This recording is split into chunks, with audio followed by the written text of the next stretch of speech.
Hey everyone, today we're going to look at set number 75167 Bounty Hunter Speeder Bike Battle Pack.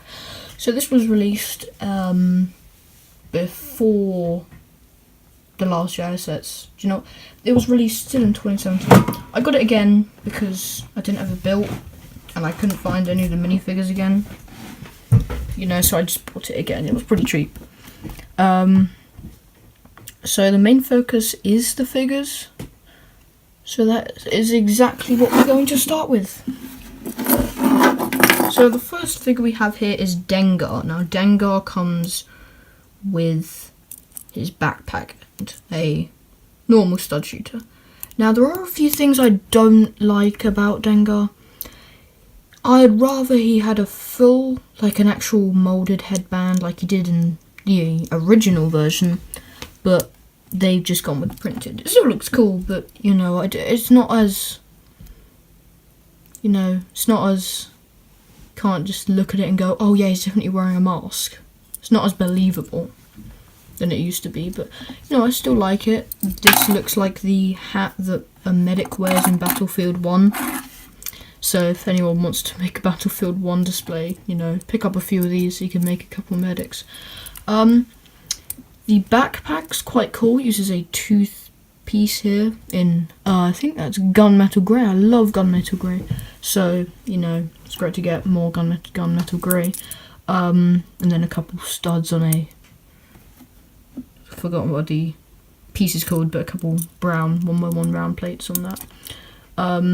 Back printing is obscured by the backpack. So if I remove the backpack, you can see some more of the printing. Not that, but here we are. So as you can see, it's quite cool. It's like a little, yeah, it kind of looks like a face and the eyes, it's a mouth, but it's meant to be like a harness he's wearing. But I don't see where that continues on. So, okay, it's a weird kind of torso, very weird. Dengar himself, in general, as a whole figure, I do like. I like the combination of brown, like the colours of brown and how detailed they've done him. So I do like that, and I think they've done him pretty well. So I'm happy with that figure. Also the head has a really cool printing on it, so that's a big bonus. Moving on to the second figure, Bossk. Now Bossk, wow, what a cool figure. First of all, he's obviously just got the regular stud shooter.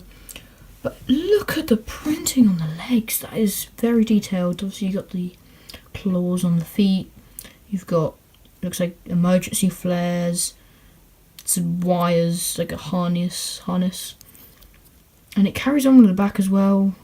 It almost looks like he's wearing a Rebel pilot's torso, which kind of weird, but yeah. It looks really good, as well as the head. The head's very detailed, as you can see. It's got mold lines and everything down the nose very well. There's even got teeth, and the eyes have even got white in them to represent, like, maybe just that part of the eye. And it just looks really well done. Like, they thought this out very well. They thought this out very much. Like, they thoroughly went over everything to go like, alright, does this actually look like Bossk? And it does. So, you know, well done. Another good figure. Next figure is Forlom. This is like this is actually a very rare figure to get, I think. This might be like the second or maybe the third time they've done Forlom, or maybe I'm completely wrong, done like 100 of them, I don't know. Stud shooter looks like the C-3PO because, you know, the wires and stuff. He is a droid, I think. He's one of those weird protocol droids. Lovely leg printing as well, very subtle, just very like believable with the little splodges of dirt on him. See the back looks, yeah, it's definitely a droid. Very nice, gunmetal grey again, I love that. And the head kind of looks like a bug to me, but I love the eye, kind of looks like a web almost. Really like that, and I like the bit at the front as well. Little lines here. Just love the figures. Awesome. Last figure is IG-88, actually quite a common bounty hunter to see in sets, but you know, nice. So yeah, stud shooter as well. All in grey. Nice, very nice printed headpiece here. It goes quite far round. You know, I should probably put that in the middle. It's probably about the middle, right? Yeah. Just a bit, there we go. Very nice. It's also got a little gun on a clip, like a sniper, because IG-88 is a sniper. He's an assassin droid. Yeah, again, nice inclusion. Nice shaping of the head. I really like the shaping of the head. Yeah, just cool. Pretty cool. Now, take a look at the actual build, the speeder. So we're going to start from the front. So I actually really like, I don't know why, I just love this piece being here. This little piece here. I don't know why that I like that being there, but I just do, because it just, you know, they're not blasters or anything. Just makes it look really cool. You have very nice colouring. I like the use of Azul. Very nice on little clips, so you can be angled. Lego suggests you put it at the angle that completely covers these. You know? They'd just be shooting right there. I don't understand that, but you know, maybe they're not boosters and they're like... No, maybe they're not guns. No, they must be guns. There's nothing else that would be. Or use your imagination, I guess. Very cool of the shaping at the front, you know, comes straight at you. Nice shaping of this as well. I like how it's just attached. Don't like the red, but you know, they can't really change it. They do have black pieces of those, these small axles, but they never use them anymore. It's a disappointment. I do really like how it gets thick here and then really thin. I like that. Also, I really like how it's not just like a straight. I love how they put it this, and also that piece there really helps because it just rests and it looks so much more believable. So I think it just adds to the aerodynamicness of a speeder anyway. And these pieces are really well put on using these pieces attached. I thought that was a really unique way of attaching it, and I think they just add to the overall just oddness of the speeder. It's just kind of a thick speeder.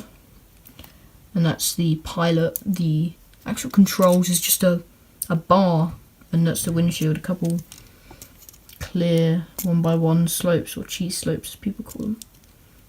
Or transparent, I guess. And on the box they tell you to put boss skin. They don't tell you to like bend the hands, not bend the hands, but turn the hands, you know, with handlebars. On the box he's literally sitting like this.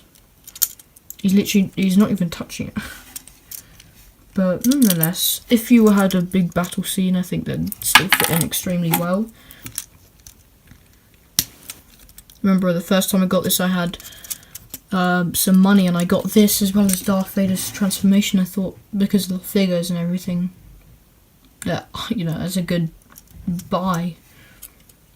Also, there's the rucksack on the back. I'm not sure what that's for. I guess it's just ammunition or something. Looks pretty cool. Another exhaust here, and obviously you got stud shooters on the side. Nice use of these, and also the red transparent 1x1 round plates to give it a bit more height.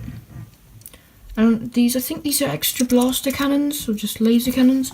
I'm not sure though, because you can bend them backwards, and they could be even more boosters, because you know you've already got a whole bunch of lasers. That's 4 lasers. Now you have 5 engines, so it goes super fast and has tons of firepower. But you know, in the instructions they tell you to put it this way with the new bar piece as well. Very like that. I really like that bar, so it's very nice. You know, I thought that was just kind of weird. That's 6 just at the back, and then you got 8. You got 8 blasters. And I guess 9 because he's got 1. And then he's got 1 engine. It doesn't look like it'd go that fast with all that firepower at the front, so maybe you could do that. Just 1. No, because then it'd just go in circles.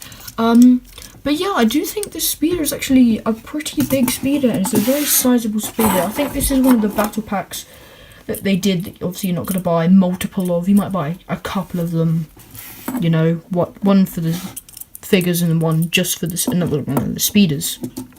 I think because the figures, you can't really duplicate the figures. You know, the bounty hunters, I mean, they might have a twin, but like, I mean, IG-8 you can have multiple of and just say it's another assassin droid, but you know, these, I guess, yeah, I guess you could have another one of them, but probably not.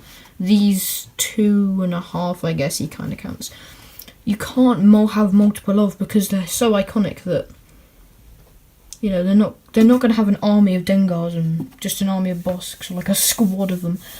I really like the speeder though. I think this is good not just for the figures, but they did actually put some effort into the speeder as well. Sometimes with the builds, it's just a weird thing that just never shows up in any movie. This doesn't show up in a movie either, but you know, they weren't even in Rogue One, and this was released when Rogue One was practically came out. So yeah, overall this is a nice set. I definitely recommend you get it if you haven't got it already. And if you have got it and you've broken it up, I recommend you build it again, because unless obviously you just got it for the figures, then you don't really need to.